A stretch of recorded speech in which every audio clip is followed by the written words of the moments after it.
अगर आप सुख और आनंद को अनुभव नहीं कर पा रहे हो तो पक्का कहीं ना कहीं कमी है।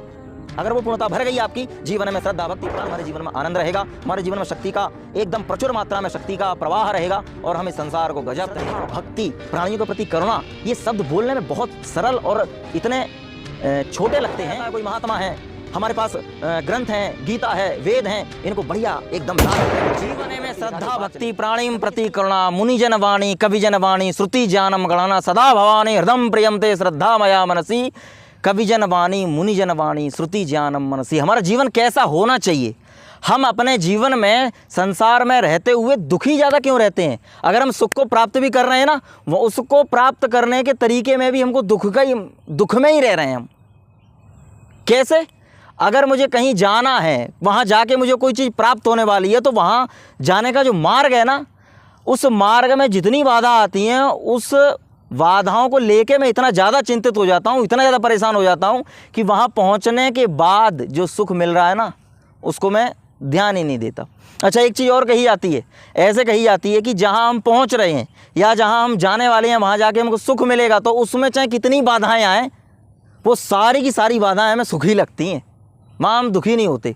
दुखी होना एक अलग चीज़ है, विचलित कितना हो गए, कैसे रहें हम जीवन में, करें क्या हम जीवन में ताकि हमारा जीवन आनंद से परिपूर्ण रहे, हम हंसते खेलते रहें, हम जिसके सामने जाएं वो प्रसन्नता से भर जाए, हमारे लोग हमसे दूर नहीं हमारे पास आने की इच्छा रखें।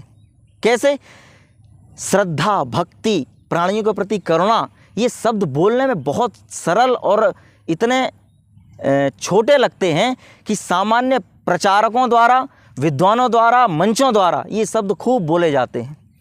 किंतु एक बात ध्यान रहे सभी को, मुझे भी स्वयं, कि अगर इन शब्दों का प्रयोग किसी व्यक्ति को जीवन में करना आ गया, मैं ये निश्चित रूप से कहता हूँ उस व्यक्ति का जीवन आनंद से परिपूर्ण हो जाएगा। परमात्मा प्राप्त करने के बाद सुख नहीं है, इस संसार में ही, जो कि उस परम तत्व, उस ईश्वर, उस परमात्मा, उस शक्ति के द्वारा बनाया गया है, इस में ही उसको अत्यंत आनंद आने लगेगा। कोई भी व्यक्ति उसको दुखी करने में समर्थ नहीं होगा। मैं बता रहा हूँ आपको, जब हमारे कोई चोट लग जाती है, हमारे कहीं घाव हो जाता है, ठोकर लग जाती है, तो वहीं बार बार हमारे दुखता है, बार बार हमारे वहाँ कहीं टक्कर लग गई तो बार बार वो दुखता है। और अक्सर ये देखा जाता है कि अगर हाथ में कहीं चोट है ना, तो वो बार बार दुखेगा, बार बार वहीं लगता है। क्यों? और वैसे जब हम ठीक हो रहते हैं, हमारे कहीं घाव नहीं है, तब तो हमारा शरीर लगता ही रहता है ना, कहीं दीवार से लग जाता है, कहीं कुर्सी से लग जाता है, तब तो हम दुखी नहीं होते हैं। क्या मतलब है? चोट अगर हमारे अंदर है शरीर में और वो अगर कहीं लगी तो हम दुखी होंगे, हम विचलित होंगे, हम परेशान होंगे। अगर हम ठीक हैं, हमारा शरीर ठीक है, एकदम स्वस्थ है, तो हम कहीं लग जाएं, दीवार से लग जाएं, इससे लग जाएं, हमें कोई दिक्कत नहीं होती है, सामान्य रहते हैं। तो क्या उस पूर्णता को प्राप्त करने का तरीका क्या?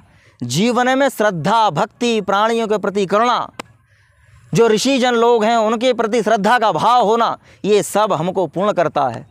हम ऐसे जीवन को मजबूत बनाने के लिए ही, और ये सब साधन हैं। और देखा क्या जाता है, कोई महात्मा है, हमारे पास ग्रंथ हैं, गीता है, वेद हैं, इनको बढ़िया एकदम लाल कपड़े में लपेट के पूजा घर में रखा जाता है, 3 बार पैर छू के अगरबत्ती दिखा के बाहर चले गए। कमी किसकी है? वो तो आप कर रहे हो, लेकिन वास्तविक रूप में वो चीज़ आपके अंदर घटित नहीं हो रही है। कोई महात्मा है, अरे ये हमारे गुरुजी हैं, अरे हमारे गुरुजी हैं, गुरुजी के 3 बार पैर छुएंगे, दंडवत प्रणाम करेंगे, किंतु वो चीज़ व्यवहार में नहीं है। अब सीधा सीधा मानो, अगर आप सुख और आनंद को अनुभव नहीं कर पा रहे हो तो पक्का कहीं ना कहीं कमी है, ये निश्चित रूप से जान लें। अगर वो पूर्णता भर गई आपकी जीवन में श्रद्धा भक्ति प्राणियों प्रति करुणा, ऋषियों के प्रति श्रद्धा का भाव होना, और श्रुति ज्ञानम गणना, जो वेद और शास्त्र जिनको कह रहे हैं और जो हमको एक सही तरीके से मार्गदर्शन करने का तरीका बता रहे हैं, अगर वो हमको समझ में आ रहा है तो पक्का हमारे जीवन में आनंद रहेगा, हमारे जीवन में शक्ति का एकदम प्रचुर मात्रा में शक्ति का प्रवाह रहेगा और हम इस संसार को गजब तरीके से पार करेंगे।